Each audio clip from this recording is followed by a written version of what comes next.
மச்சான். உங்க தம்பி என்ன சித்தி மயம்ன்றீங்க, அப்புறம் மச்சான்றீங்க. சித்தி மயம் தம்பி தானியா வேணும்? சித்தி மயந்தே. அப்போ உங்களை காட்டில பேர் நல்லா பேசுவாரு. நீங்க எந்த ஊர் தம்பி? எங்க தம்பியா? ஏடா ஏய் சாமியாரா? ஏடா நீயும் நானே அண்ணன் தம்பியா? சாமியார போய் தம்பின்னு சொல்லக்கூடாது மிஸ்டர் மூஞ்சூர் முண்டை. ஏன்னா தம்பின்னு சொன்னீங்க. ஆமா. நான் என்ன உனக்கு தம்பியா? இருந்துட்டு போங்க. என்னையா இருந்துட்டு போங்க? ஒரு மேலோகவாசியை பார்த்து நீங்க தம்பின்னு சொல்லாமா? மேலவாசிங்க கீழவாசிங்க மேலோகவாசிங்க. கோவக்காரங்க. கேளு கேளுங்க. அப்ப நீங்க கவி பாடுவீங்க? பாடுவில்ல. கவி பாடுவேன், அவி பாடுவேன், அவியரிசி கூட பாடுவேன். அப்படின்னு சொல்றீங்க. தெரியும். பாப்போம். நம்மால பின்றேன். பாடணும்ன்றீங்க. பாடுவான். பாலும் தெளிதேன்னு பாகும் பருப்பும் இவை நாளும் குழந்தைக்கு நான் தருவேன். என்னையா அதான் பாடுனேன். என்னத்த பாடுன? இப்பதானுங்க பாடுனேன். அப்புறம் என்ன பாட விட்டு பாடணுமியா? பாட விட்டு பாடுறேன்.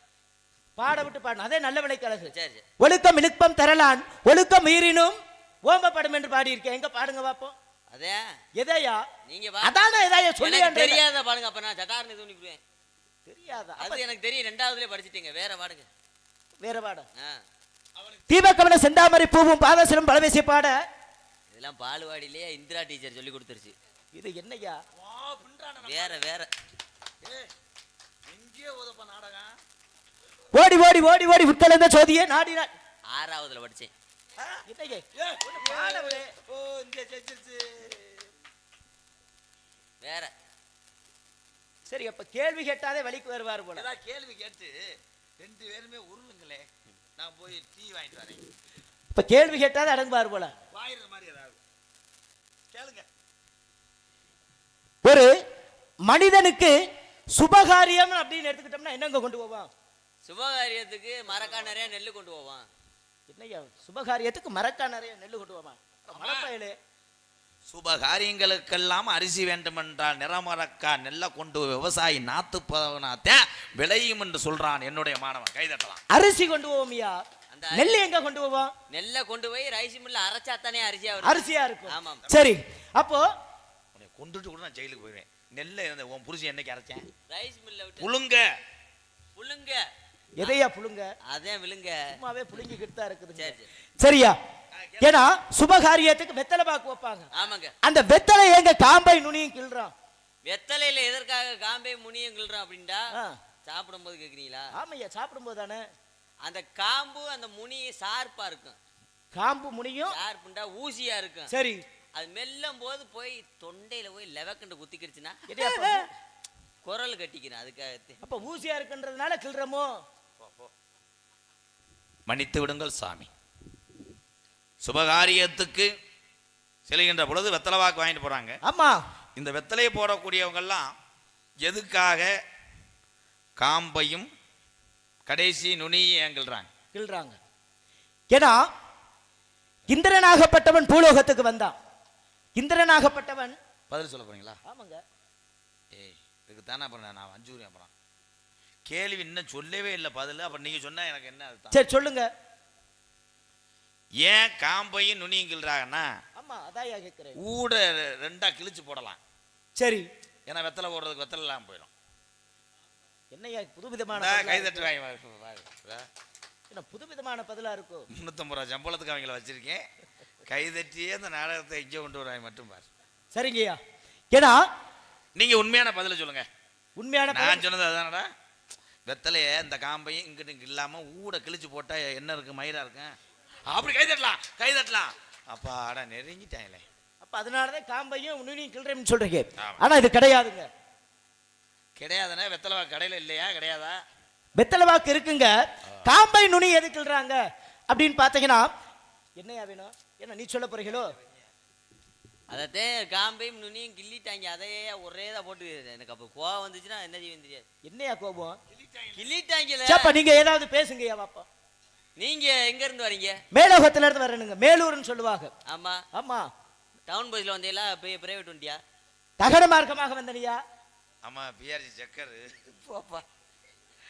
நான் பரவாயில்ல டவுன் பஸ்ல வரலடா. ஒரு குட்டியான்ல வந்து லோலர் தானே. என்னங்க உங்க உடம்புக்குள்ள லோலர் தாங்க இழுக்கும்.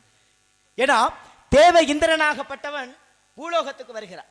பூலோகத்துக்கு வருகின்ற பொழுது என்ன ஆகுது அப்படின்னு பார்த்தீங்கன்னா வெத்தலை பாக்கு கொடுத்து வரவேற்கிறாங்க.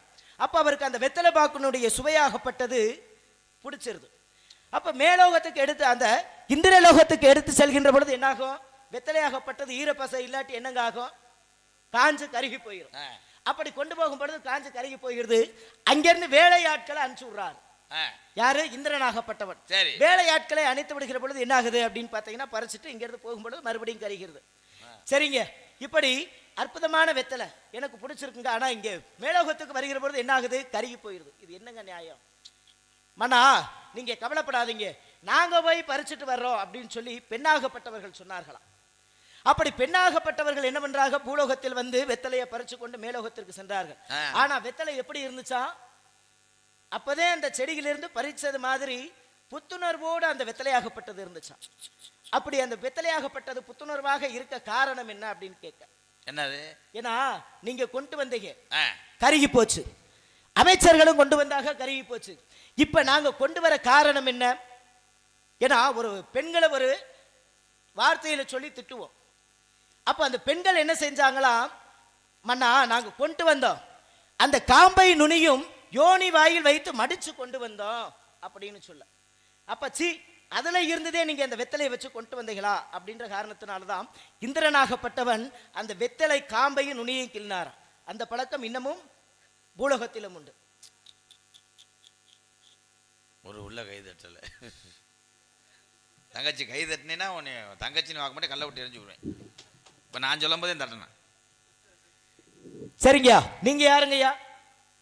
இப்ப என்ன நீங்க வாட்டு கேள்வி கேட்டியா? அப்ப நான் எழுச்சாப்பல தெரியாம வந்திருக்கோம். அப்ப நீங்க கேள்வி கேட்பீங்க. கும்பாஜி நடந்துச்சுல? ஆமா, இங்க கும்பாஜி நடந்துச்சுலதா? நாளைக்கு தானே கும்பாஜி நடக்கும்ல?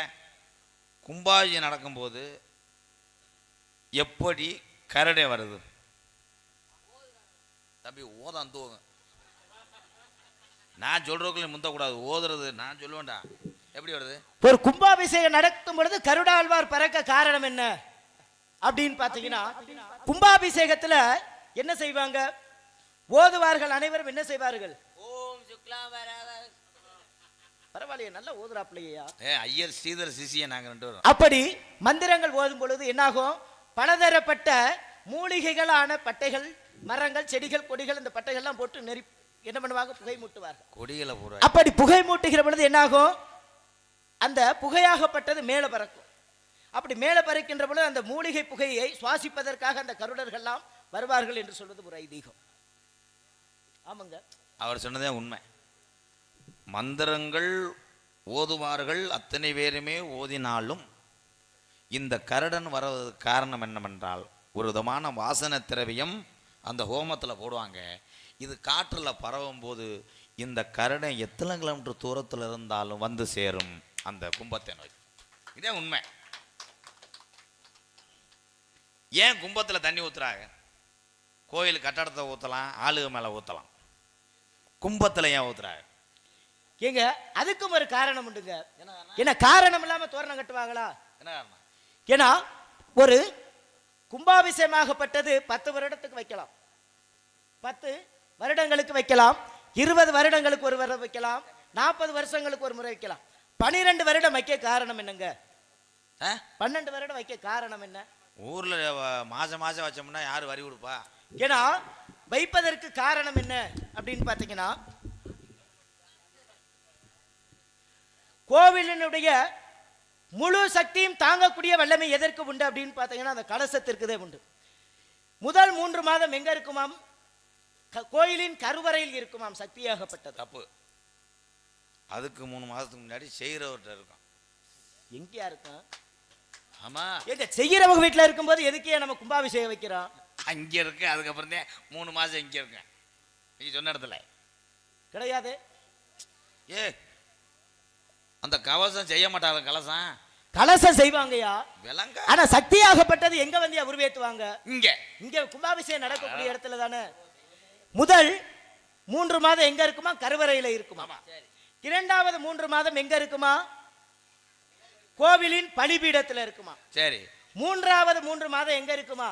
கோவிலின் கொடிமரத்தில் இருக்குமா. சரி. 4வது 3 மாதம் எங்க இருக்குமா? கோவிலின் கலசத்தின் மீது இருக்குமா. ஆமாங்க. அப்போ நாமூனா 12 என்று சொல்வார்கள். இந்த ஒரு காரணத்தினாலதே 12 ஆண்டுகளாக கும்பாபிஷேகம் நடத்தி கொண்டு இருக்கிறோம். ஏன்னா 12 ஆண்டுகளுக்கு ஒரு முறை கும்பத்தில் தண்ணி ஊற்ற காரணம் என்ன அப்படின்னு பார்த்தீங்கன்னா, ஓதுவார்கள் ஓத அதன் மூலம் சக்திகளை உருக்கெடுத்து அந்த நீரை எங்க தெளிக்கிறாங்க, அந்த கலசத்தின் மேல தெளிச்சா சக்தி உருபெறும் என்பது ஒரு ஐதீகத்தின் அடிப்படையில் என்ன பண்றாங்க அப்படின்னு பார்த்தீங்கன்னா, கலசத்தின் மீது தண்ணி ஊத்துறாங்க. கை தட்டலாம். இப்ப கை போதும் ரொம்ப தடவை. கல்யாணம் ஆனவனே எதுக்கு வலது காலம் எடுத்து வச்சு போறாங்க? என்னங்க கல்யாணம் ஆனவுடனே ஏன் இப்படி வலது காலம் எடுத்து வைக்கிறாங்க? இந்த அளவுக்கு இந்த பொண்ணு மாப்பிள்ளையா தூக்குவாங்களா? காலை கரண்ட காலோட ஒடிச்சு போறேன் வெண்ணமேனே. இப்படியே ஏன்னா கல்யாணம் ஆனவங்க வலது காலை எடுத்து வைக்க காரணம் என்ன? ஏன்னா அந்த காலத்துல என்ன பண்ணுவாங்க, படியாகப்பட்டதுல நெல்லை வச்சோ அரிசியை வச்சோ வாசப்படியில வச்சிருப்பாங்க. அப்படி வாசப்படியில வச்சிருக்கும் போது என்ன பண்ணுவாங்க, ஒரு படியை என்னவா நினைப்போங்க, மகாலட்சுமியா நினைப்போம். மகாலட்சுமியை இடது காலை வச்சு முதிக்கலாமா? முதிக்க கூடாது. அப்ப வலது காலால தட்டி அந்த நெல்லாகப்பட்டதை என்ன பண்ணுவாங்க, வீட்டுக்குள்ள கொண்டு போய் படும்படி முதிச்சு தள்ளுவாங்க. ஆனா இன்னைக்கு பாருங்க, அதை வச்சே ஒருவருடைய வாழ்க்கையை நிர்ணயம் செய்வார்கள். ஏன்னா வேகமா தட்டி விட்டா அப்படின்னா குடும்பத்திற்கு இவள் என்ன பண்ண மாட்டா, சரிப்பட்டு வர மாட்டா அப்படின்றது முடிவு கட்டுவார்கள். இதுவே ஒரு பெண்ணாகப்பட்டவள் அச்சம் மடம் ஞான பயிர்ப்போடு என்ன பண்ணுவாங்க, நளினமாக தள்ளுவார். நளினமாக அந்த காலை எடுத்து படியில வச்சு அந்த படியாகப்பட்டதை என்ன பண்ணுவாங்க, தள்ளுவார்கள். அப்போ வலது காலை வச்சு தள்ள காரணம் என்ன, மகாலட்சுமியை இடது காலை வச்சு மதிக்க கூடாது. அதே போல பார்த்தீங்கன்னா வீட்டில் என்ன பண்ணுவாங்க, விளக்கு எரிப்பாங்க. விளக்குனா எது, குத்து விளக்கு ஏற்றுவாங்க. குத்து விளக்கு ஏற்ற காரணம் என்ன அப்படின்னு பார்த்தீங்கன்னா, அவளுடைய ஒழுக்கத்தன்மையை பரிசோதனை செய்வதற்காக. ஒரு அழகான பெண் என்ன பண்ணணும், குத்து விளக்கை ஏற்றும் பொழுது என்ன பண்ணுவாங்க, திரியை நசுக்கி விடுவாங்க. அப்படி நசுக்கும் பொழுது அதுல எண்ணெய் ஒட்டும். அந்த எண்ணெயாகப்பட்டதை தன் தலையிலையோ உடம்புல தேய்ச்சிக்கிட்டானா அப்போ ஊர் மக்கள்லாம் முடிவு பண்ணுவாங்களாம், இவ என்ன பண்ண மாட்டா, உடம்ப சுத்தமா வச்சுக்க மாட்டா. அப்போ ஒரு நல்ல பெண்ணுக்கு அழகு என்ன, ஒரு துணி எடுத்து அதுல தொடச்சு போடணும் அப்படின்றதுக்காக தான் இன்னைக்கும் குத்துவிளக்கு ஏற்றக்கூடிய ஒரு மரபு ஆகப்பட்டது உருவாக்கி வைத்தார்கள். ஏன்னா தமிழர்கள் ஒன்றும் முட்டாள்கள் கிடையாதுங்க. அருமையான விளக்கம். வலது காலம் எடுத்து வச்சு போகலாம், படியில என்ன வச்சிருப்பாங்க, அரிசியா? ஆமாங்க, அரிசியும் வச்சிருப்பாங்க. அதை இப்படி எடுத்து விட்டா அவ குடும்பத்துல டங்கு டங்கு தெரிவாளா? என்னங்க, குடும்பத்திற்கு அடங்காதவள் என்று சொல்லுவாங்கய்யா. சரி, காலை வைக்கிறதுக்கு முன்னாடி அரிசி அதுவா விழுந்துருச்சு, என்ன பண்ணுவேன்? அரிசி போங்கங்க, எங்க அரிசி அதுவா விழுந்துச்சுன்னா என்ன சொல்லுவாங்க, இவ நான் விளக்கம் சொல்றேன், அபசகுணம் கெட்டவன் சொல்லுவாங்க. எதுக்காக வலது காலம் எடுத்து வைக்கிறாங்க? அதாங்க சொல்றேன். வா இருங்க, வா சொல்லுங்க. திருமணம் பண்ணி வந்துட்டாங்க, சரி, வாழ போற இடம் வா, இதே வாழ போற இடம், வாழ்றேன், அதுக்காக என் வலது காலை எடுத்து முத வைக்கிறேன். புது விளக்கமாவளையா இருக்கு. சரிங்க, உங்க பேரு? ரிப்பேர். ஆமையா, என்னையா ரிப்பேரு? என் பேரு வீரத்தேவன். வீரத்தேவன். உங்க அப்பா பேரு? எங்க அப்பா. ஆமையா, எங்க அப்பா வேற சொல்ல மாட்டேன். ஏயா சொல்ல மாட்டேன், தெரியாதா? இன்னைக்கு எங்க அப்பத்தா வயசுக்கு வந்த நாள். உங்க அப்பத்தா வயசுக்கு வந்த நாளுக்கு உங்க அப்பா பேரை சொல்றதுக்கு என்னையா இருக்கு? சொல்லவே மாட்டேன். இவர் சொல்லுவார். சொல்லியா பாப்பா, நீங்க சொல்லுங்க. எங்க அப்பா பேரு? ஆமாங்க, நம்பி. நம்பி நம்பி நம்பின்னு அழகா சொல்லியா. ஏன் உங்க அப்பா மேல வேண்டா விருப்பம் எதுவும் கோபம் இருக்குதா? 8 நாளா பேச மாட்டேங்க. ஏயா பேச? அன்னைக்கு பொரி உருண்டை கட்டே வாங்கி தர மாட்டேன். சரி, உங்க அம்மா பேரு? நங்கை மோகினி. உள்ள ஏதோ ஒரு சத்தம். ஒண்ணுக்கு 2 பேர் உள்ள இருக்காங்க. ஒண்ணுக்கு உள்ள 2 பேர் இருந்தா வீசாதாயா? துணியை போட்டு மூடி வச்சாச்சு, வாட வராது. இல்ல சத்தம் கேட்டுச்சையா. சத்தம். ஒருவருக்கு 2 உள்ள இருக்காங்க. ஒருவருக்கு 2 உள்ள இருக்காங்க. ஆமாங்கோ. அவர்களை நான் பார்க்கலாமா? என்ன பண்ண போறீங்க? ஒரு 230 ரூபா இருந்தா கொடுங்க, பார்த்து நான் ஆசீர்வாதம் செய்ய போறேன். நீங்க அப்படியா? ஆமா. கண்ணே அழைத்து வாருங்க. ஓடியாத்தா. கண்ணே என்னவமணியே, உன்னை காணாத கண் உறங்குமா. அப்படியே ரெக்கார்டிங் வாய்ஸ் மாதிரி இருக்கு. 1000 பிச்சி பூ அரும்பரம்ப போத்தாலும் மாசமுள்ள பிச்சி எனக்கு வாய்க்காது வாய்க்காது. கண்ணே நவமணியே, உன்னை காணாமல் கண்ணு உறங்குமா.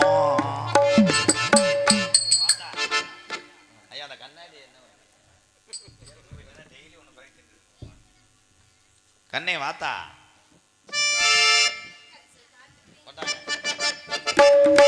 கரிசல் காட்டு பெண்ணே என்னவனை கண்டாயா,